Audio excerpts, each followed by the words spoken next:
Minor teacher. This is text 14.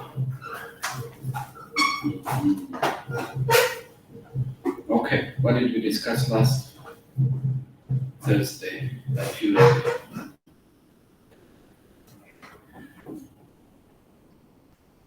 Can somebody fix that curtain?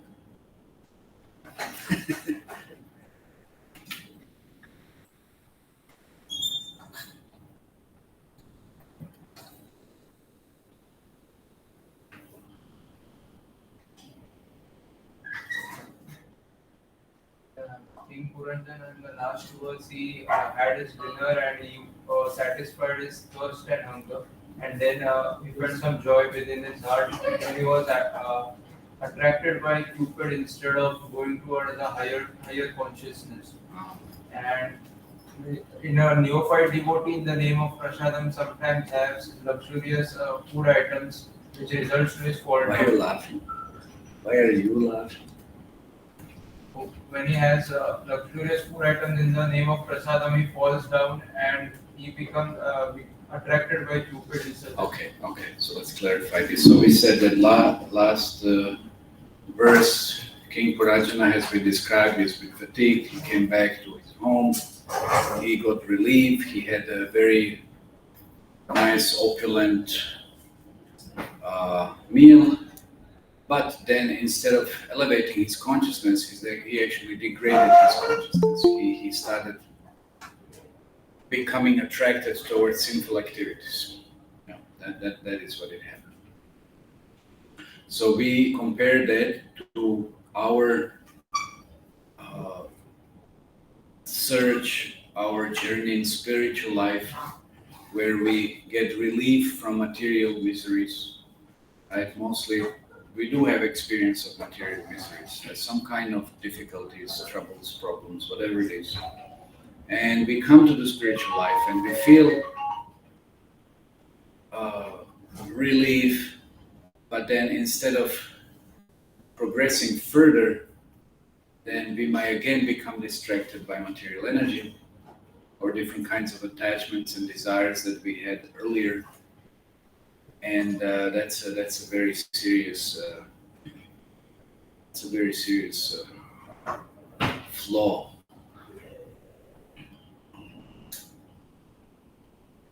Because we see mostly people do come to spiritual life. What does Krishna says in Bhagavad Gita? 4 types of people which come to spiritual life. Where is your hand? Okay. The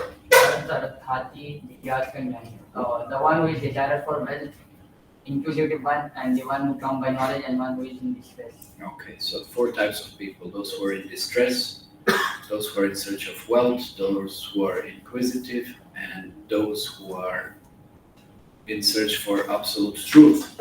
Those who are in search for absolute truth, they're very rare, very few. Very few of those are really interested in absolute truth. But mostly, who are the people who come to the spiritual life are those who are in distress, those who experience some kind of troubles at home or at work or from their own body or some kind of miseries, other adibautic, adidaivik, adhyatmic, any kind of misery, and then they're looking for some relief. But then we see the problem with such kind of attitude that is that when you get a relief, that's it. You're not anymore interested in God. You know, because you got what you want. Your reason to approach God was just to get a relief. It wasn't to get to know God or develop a relationship with God or to serve God. That was not your motive.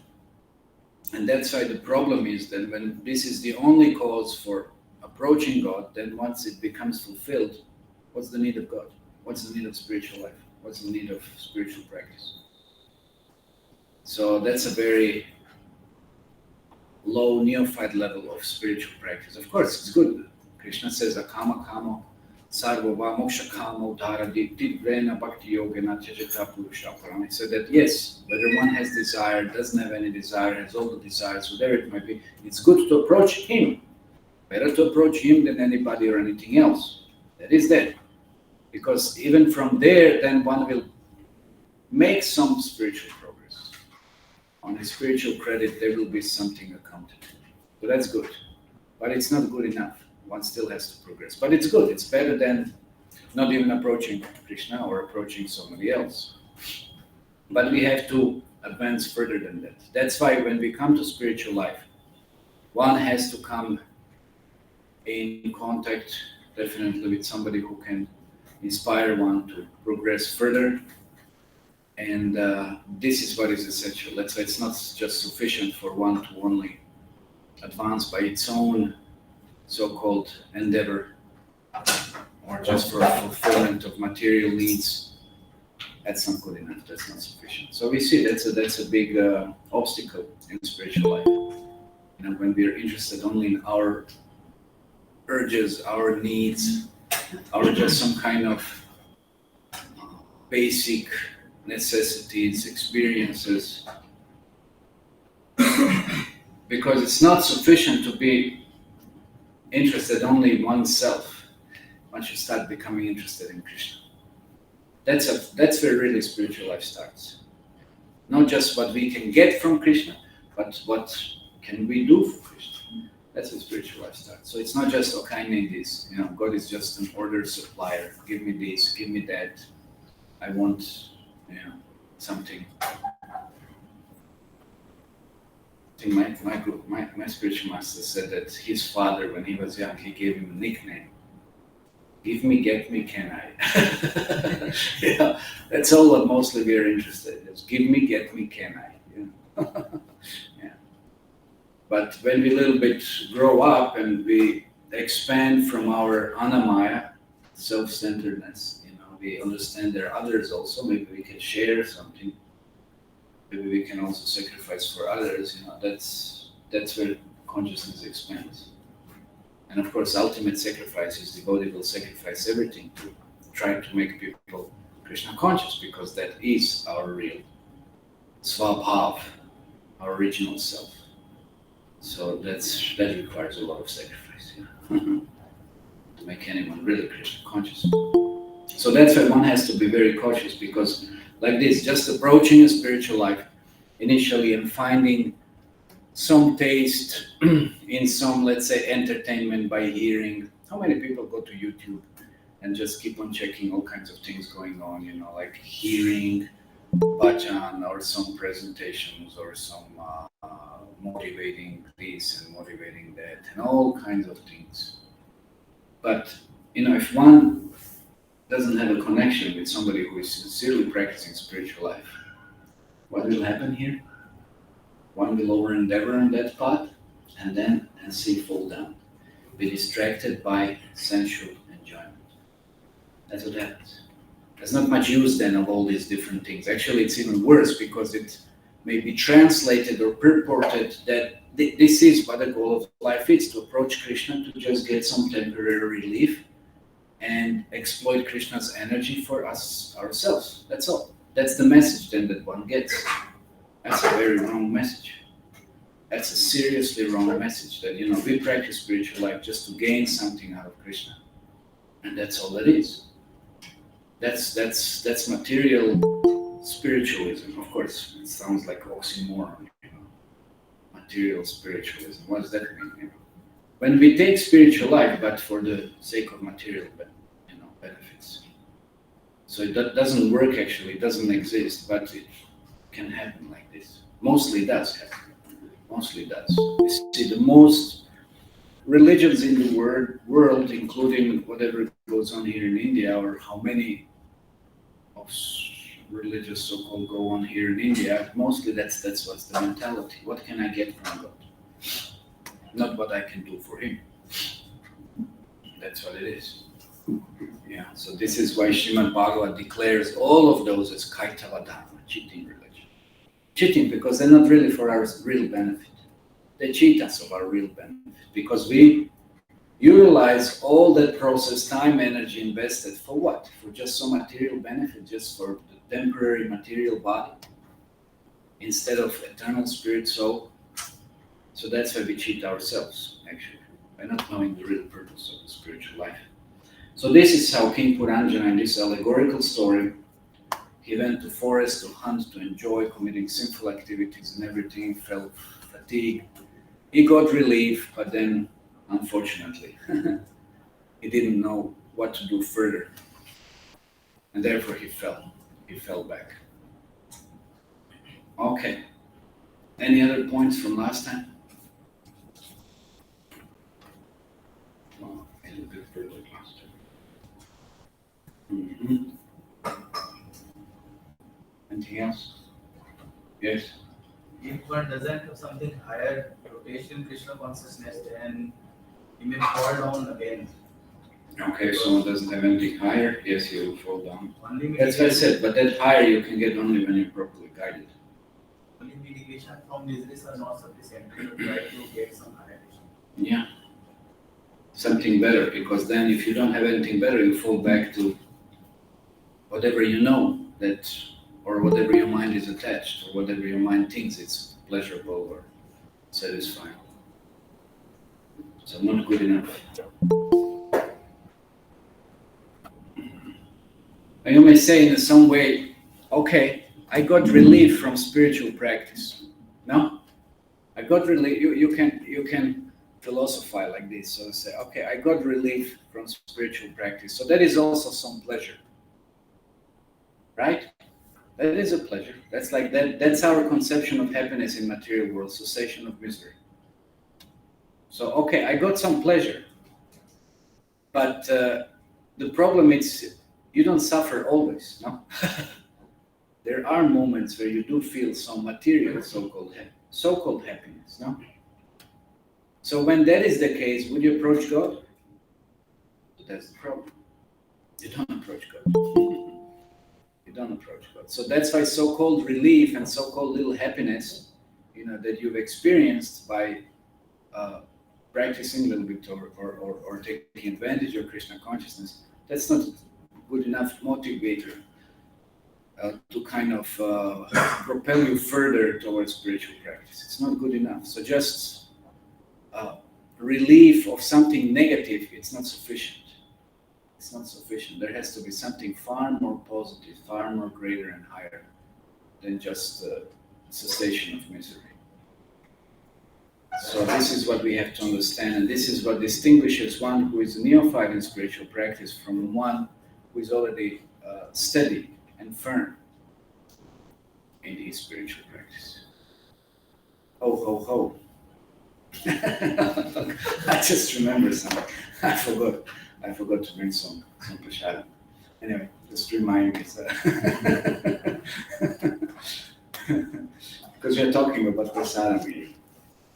No, we're talking about that verse, it said, neophyte devotee should neither eat too much nor collect more money. Eating or collecting too much is called atyahara. Anyway, so that was discussed last time. Anyway, I won't bring too much, I'll bring something as long as it's sufficient. Okay, anything else? Okay. We should reach Madhyamadikari as soon as possible by doing devotional service and by serving the devotees. Okay, so steady position, steady platform in spiritual practice. When one's faith is not disturbed, it's fixed, steady, doesn't fluctuate. So that stage one has to be reached. How do you reach that stage? Did you reach that stage? Did you reach that stage? Oh, but then how can you say that?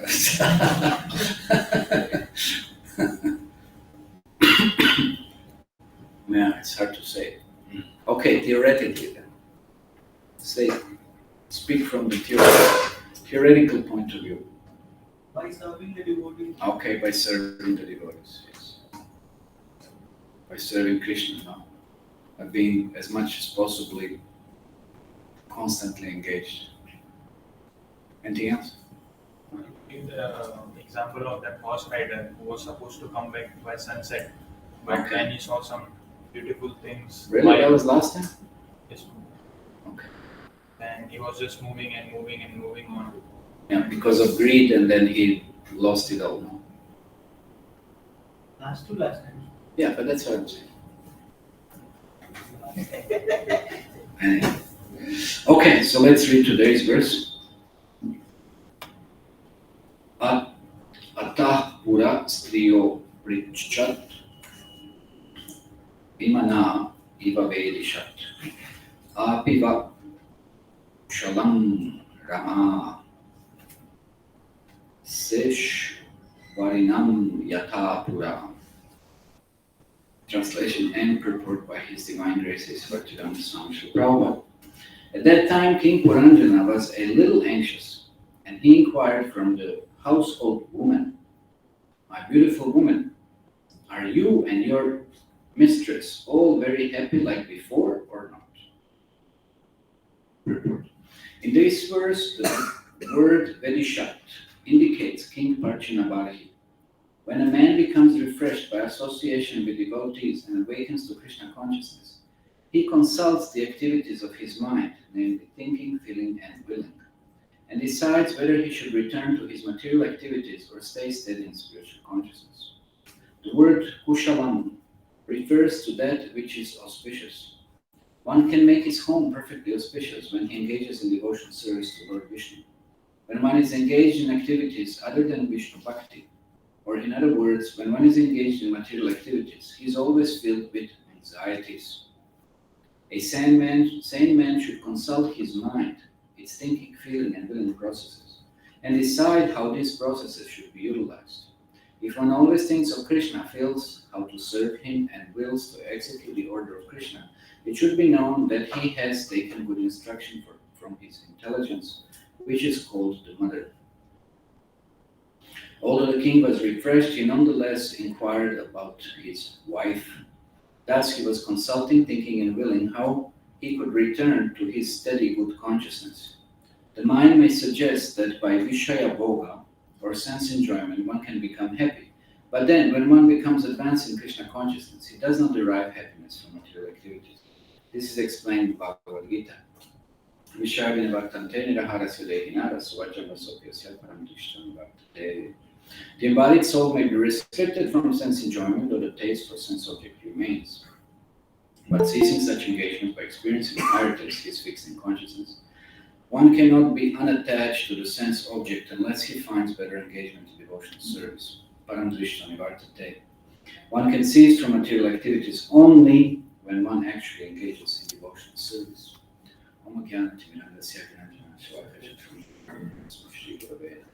Shri Chaitanya Manobhishtam Saratame Vesvanrupakaram Yam Dadati Swavakantikam Vandeham Shri Guru Shri Parakamanam Shri Guru Vaishnavam Shri Rupam Sagajatam Sagadanam Sajivam Sadvaitam Savadutam Parijan Sakitam Shri Krishna Chaitanya Devam Shri Radha Krishna Param Sagadanam Shri Shankaratam Shri Hey Krishna Karuna Sindhu Dinabandhu Jagatpate Gopashagopika Kanta Radha Kanta Namaste Kanchana Gaurangirada Vrindaveshwari Vishwavam Sute Devi Pranami Hari Priya Panchakapatraveshcha Krivasanaveva Chapatinam Jai Shri Krishna Chaitanya Prabhu Nityananda Shri Dvaita Gadadhara Shri Sari Gaura Bhaktivinoda Hare Krishna Krishna Krishna Hare Hare Hare Rama Rama Rama Hare Hare. Okay, so let's get straight to the point. He said well, the first sentence, it's very interesting. It said that King Puranjana was a little anxious, and that points to quite interesting psychological state. Of course, we discuss everything here about the mind.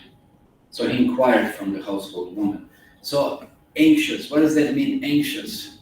Let's say you come to Krishna consciousness. You become somewhat relieved, and then you are faced with different kinds of perspectives or prospectives of now whether to continue with Krishna consciousness or to fall back into sinful life.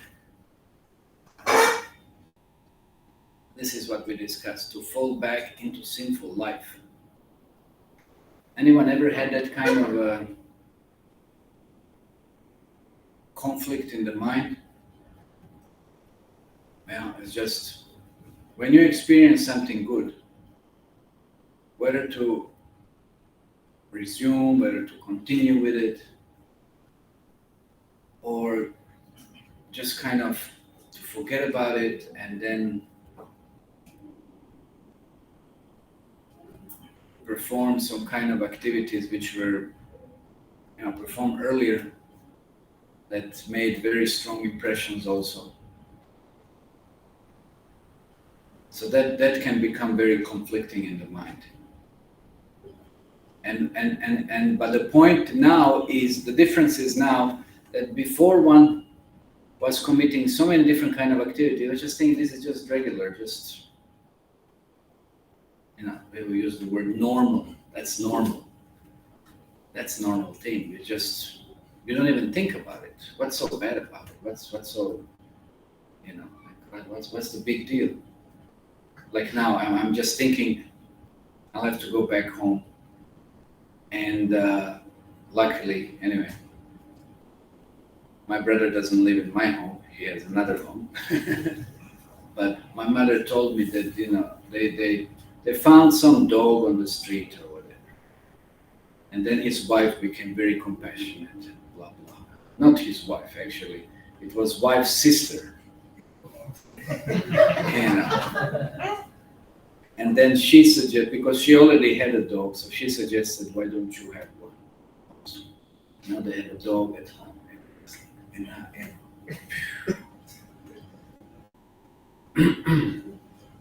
So why am I saying this? Because for me, that's abnormal, From the Vedic culture, from, having, dog in the home, that's not normal. But from the Western point of view, that's like, if I have to think, how am I going to explain that I don't want this dog to be anywhere near me? It's going to be very difficult. I really have to struggle in so many ways. Because they'll say, well, what's wrong with you? No, you don't love animals or something? Yeah, I love animals, but not next to me.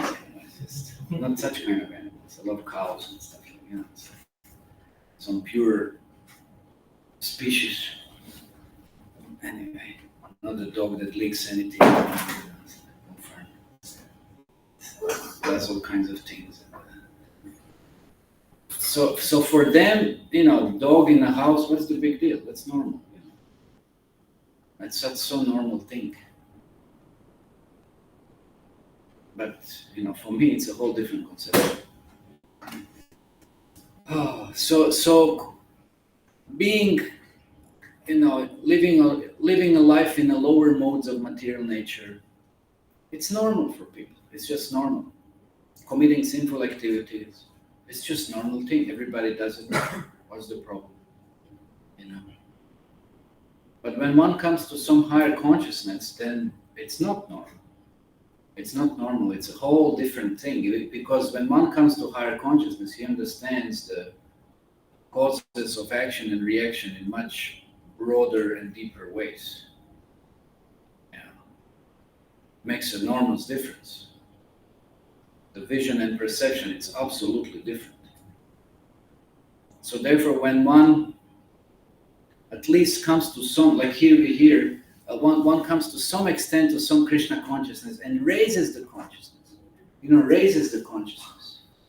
by association of somebody who has higher consciousness. Then one can perceive things that they've never perceived before. It's like, wow, is it like this? Anybody has experience?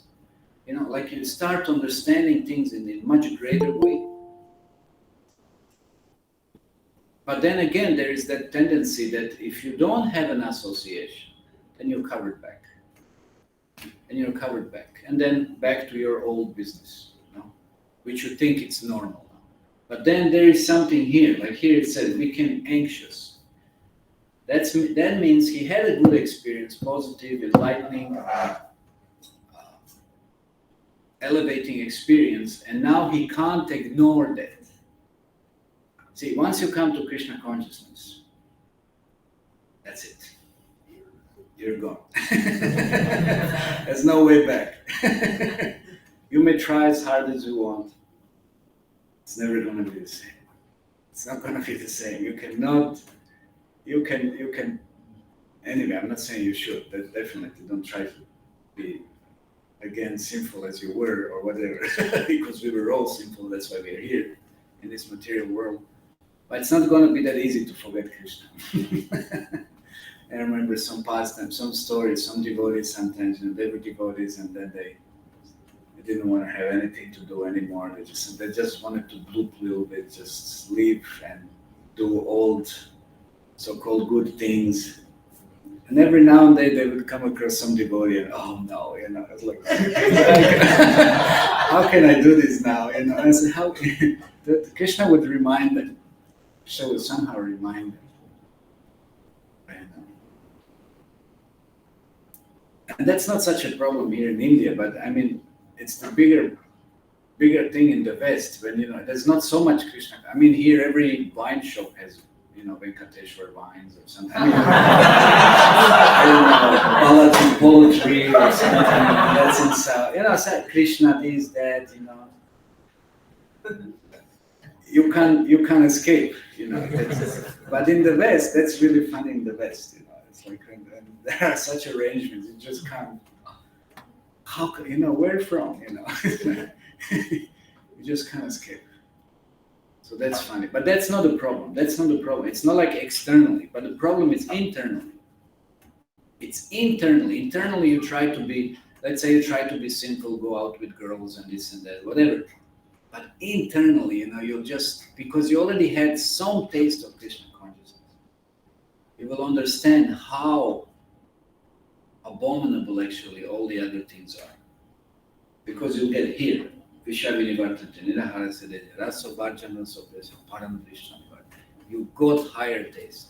And now, when you had Krishna consciousness, and even though you want to indulge in so many things which you did before, you will understand how inferior it is, how abominable it is. And you can't, really you wouldn't be able to do as much as, as you were involved and engaged earlier in any of those things. It's going to be more difficult. Because you had something better.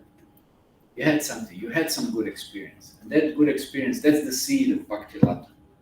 That's where spiritual life sprouts from. So that song, just by chanting once, Hare Krishna, Krishna Krishna, Hare Hare, Hare Rama, Rama Hare Hare. Now you're all going cases, finished. Now there's no way back. And Krishna will never forget that because we just called upon Krishna, oh please Krishna, engage me in your devotional service. Save us from all these material miseries. That's it. That's on our eternal spiritual credit. Of course, now how slow or fast you want to go, that's up to us. But there's no way back. Or it's very difficult to say that, we might go back. There's always an option, that is that. But essentially that Krishna conscious experience, that's something that remains.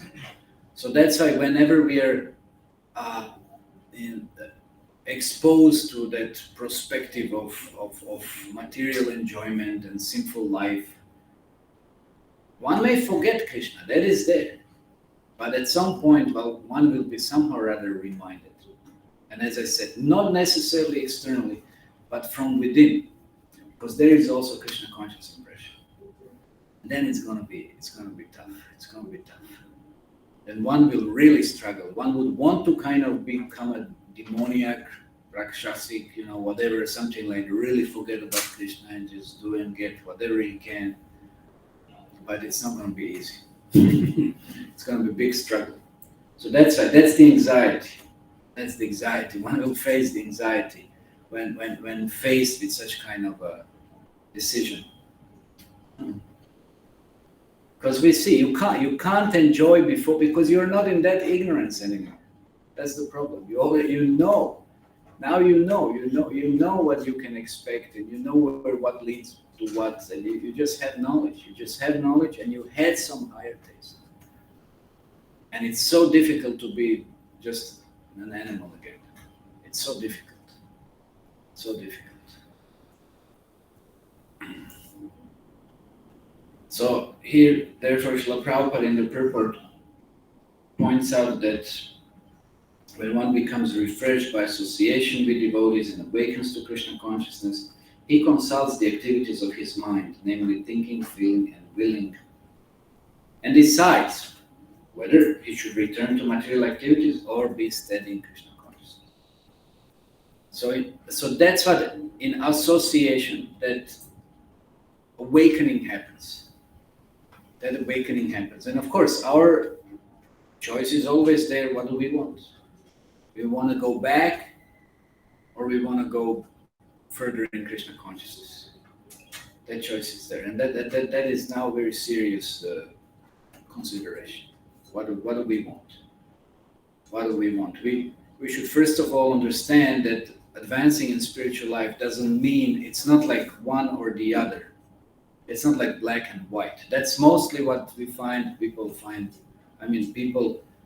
feel it's the terrifying thing.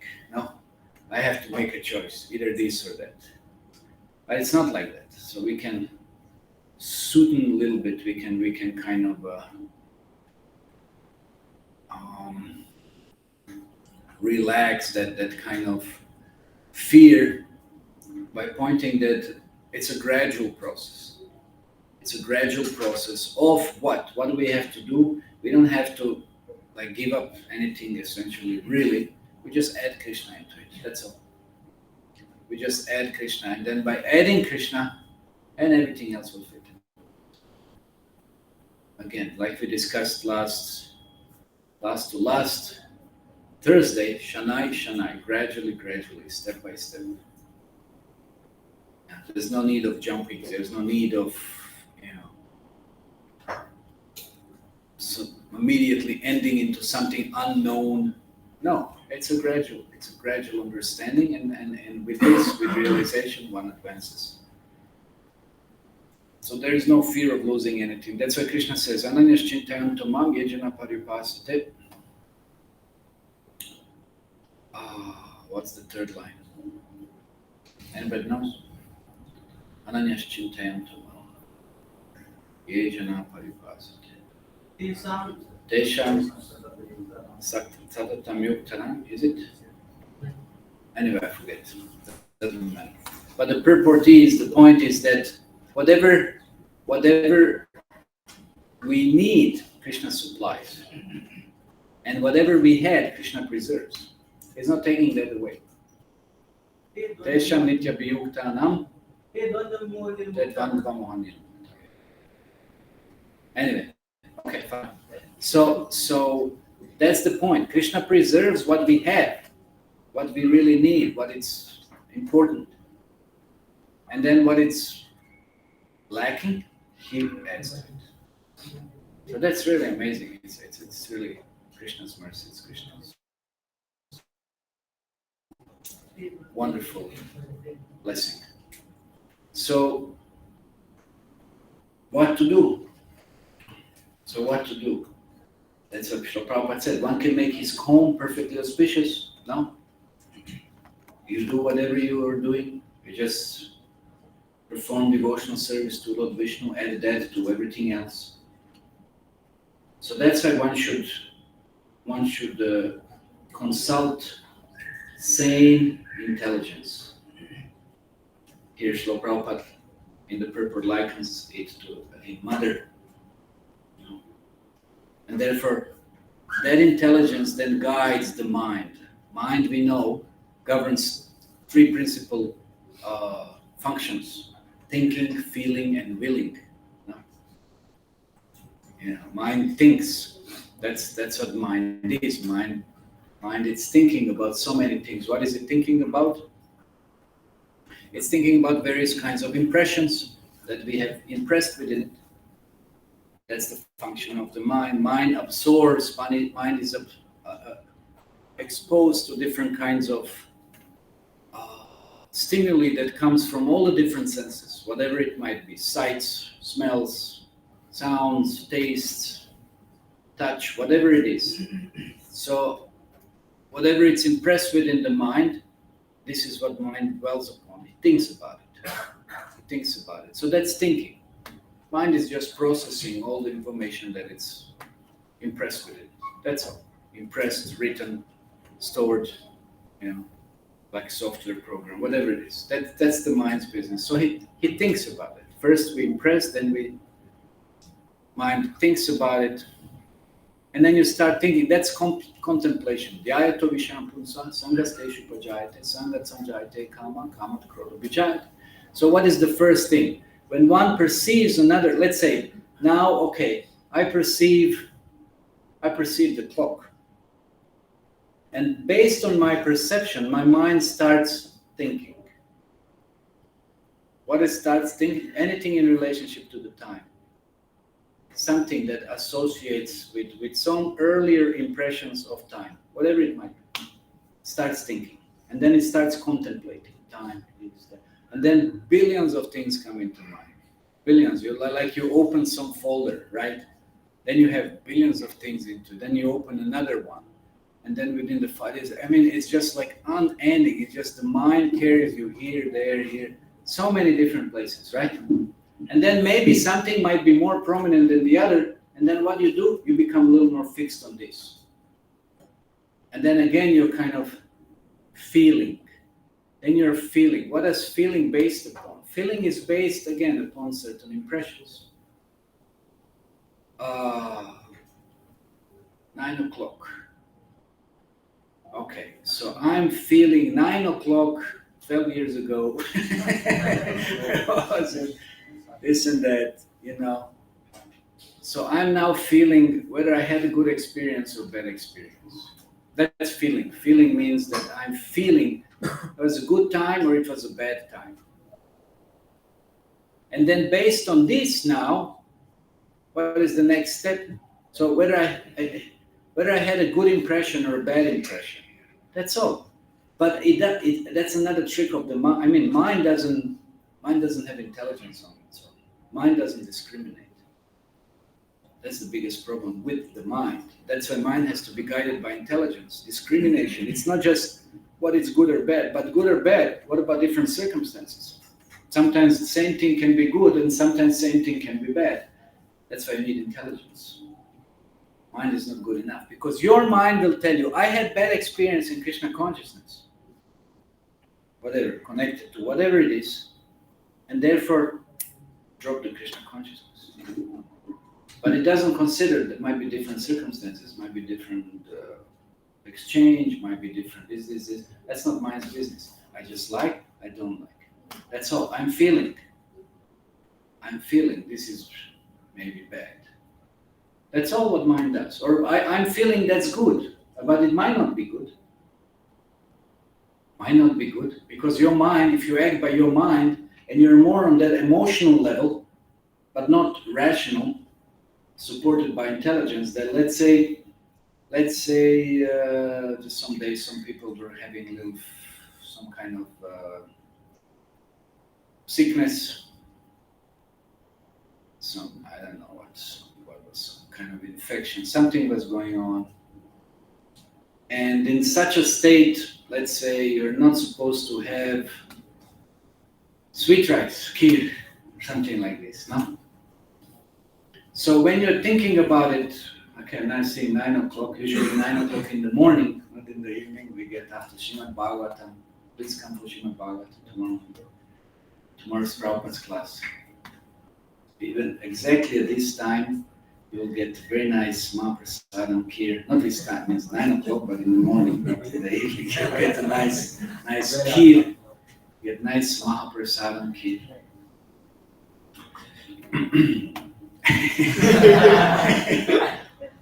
And then you'll have amazing experience which mind will absorb, as a very favorable experience.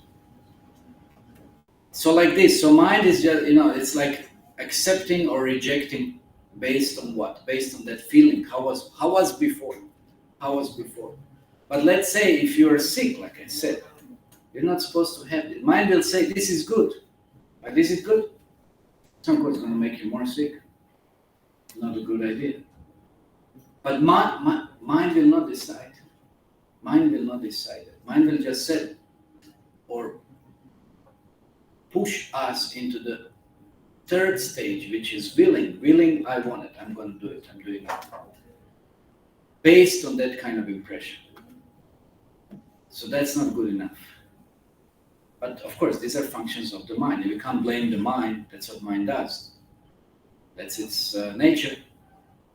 That's what he does, that's what he's programmed, that's what he's supposed to do. But that's why, again, we have to use intelligence.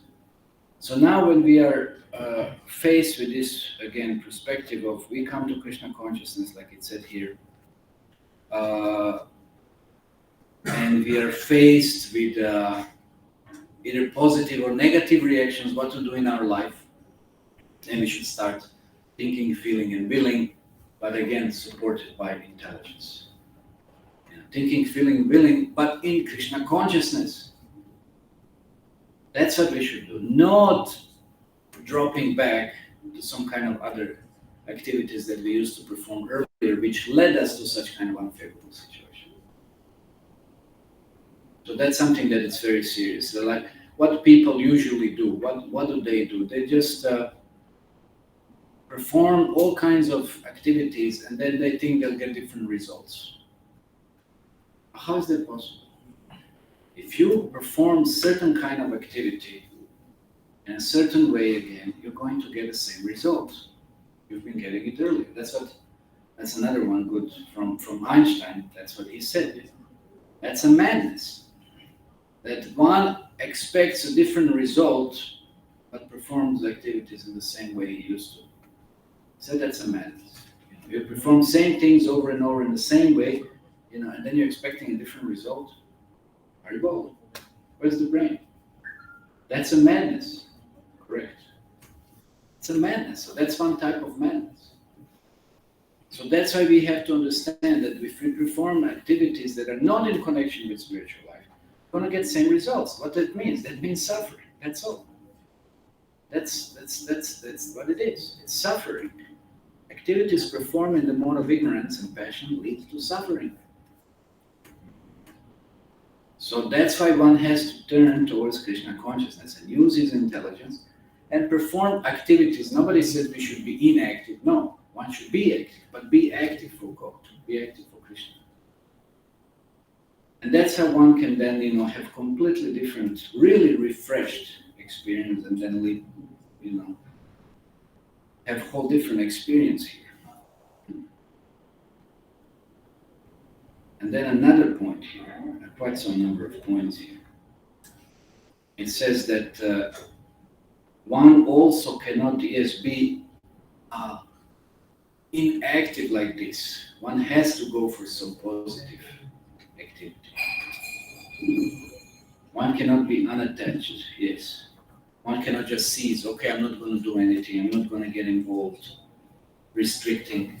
Because again, what mind's tendency is, if you don't give him something, he will force us, according to previous impressions, to be again involved and engaged with what we used to do earlier.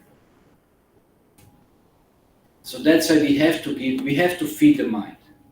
We have to feed intelligence also, to remain agile, to remain powerful. We have to study, we have to absorb this knowledge, this information. We have to understand by different examples what are the consequences. This is all what the scriptures are. This is what fortifies intelligence.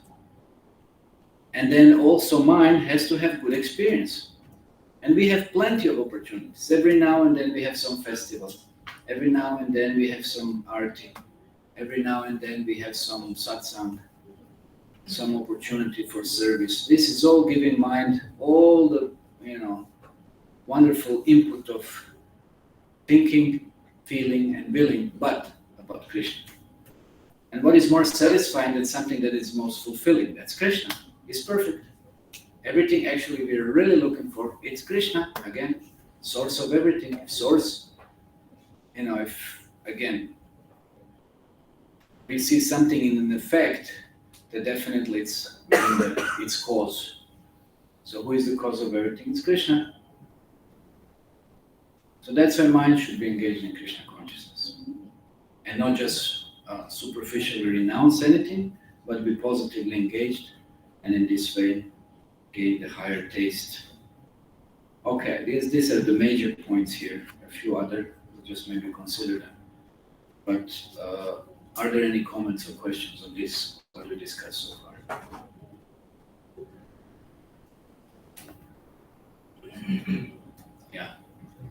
Is it really possible to completely remove the impressions we have gathered before Krishna? Okay, is it really possible to remove impressions we have gathered before Krishna consciousness? Pretty much. It is possible. It is possible because it becomes also very faint. What do they say, fika chai or something, like very light, that kind of thing. And it just wanes in the course of time. It just really completely evaporates practically. But one has to keep on giving positive input as much as possible. And then once you're faced, let's say you're faced with the same thing you used to think that this is the best and most important activity in your life. But when you're Krishna conscious and you face something like this, and say, no way, absolutely no attraction. That's the power of Krishna consciousness. But that depends to which extent are we engaged in Krishna consciousness. Because maybe to give you just more solid kind of example, that why there are different species of life. Some impressions and attractions towards activities and forms and whatever else, in one species are completely different than some other. Keeps on changing. And what some other species like, the other one is just no way. Absolutely not attracted. So the way we are evolving in our consciousness, then you can see how different attraction and aversions are there. So impressions fade, or impressions are, enforced, whatever it is. So it depends. So, but in a human form, that's what's the biggest difference. In a human form now, you have an option, you have a choice to exercise what kind of impression you want to impress and which direction you want to go. So that's the greatest gift. That's the greatest opportunity. If we misuse that, then that's something that's unfortunate. Then you're living like an animal, then you become an animal. Then you lose the choice. Then you're governed by urges and your karma only. So that's why we try to impress as much as possible of Krishna consciousness and positive activities in Krishna consciousness. And then again, we'll see that all those different impressions, they will fade. They will fade. They might be there. They're still there practically till the level of bhava in a subtle form. But after Nishta, they're not there in the gross form. And they're so faint that you're not attracted to it. You're not really attracted to it. Unless you start contemplating again. So one has to be careful about that. Because one may become covered by the lower modes. If one is not, again, steadily but we have to practice Krishna consciousness every day. You have to chant every day. You have to fill your mind every day. Because this is another thing. If you don't fill it with Krishna consciousness, you fill it with something else. Mind acts like this. It will seek something. It will look for something. You have to give him. You have to feed it like this. So that's why we have to be cautious.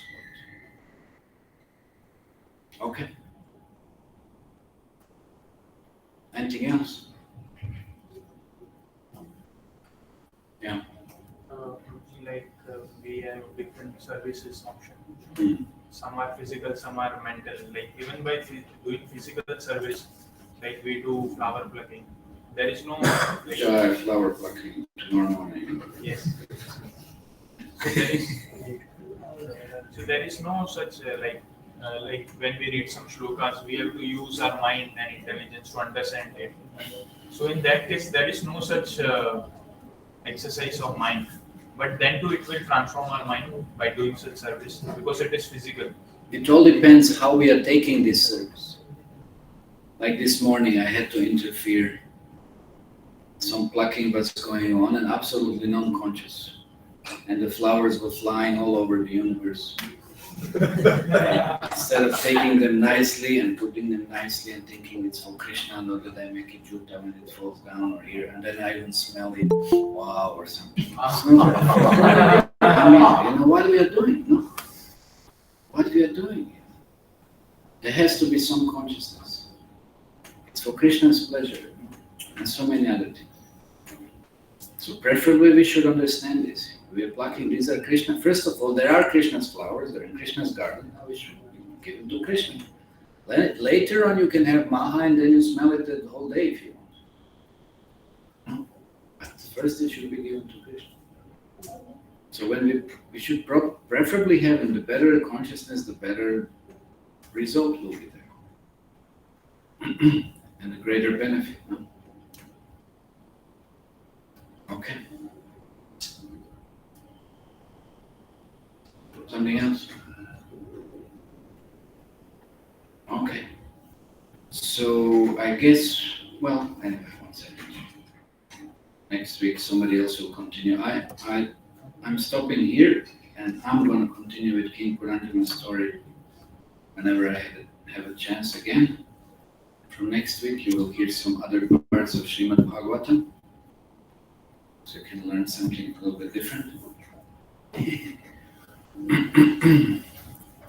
Okay, so Srimad Bhagavatam ki jai, Prabhupada ki jai.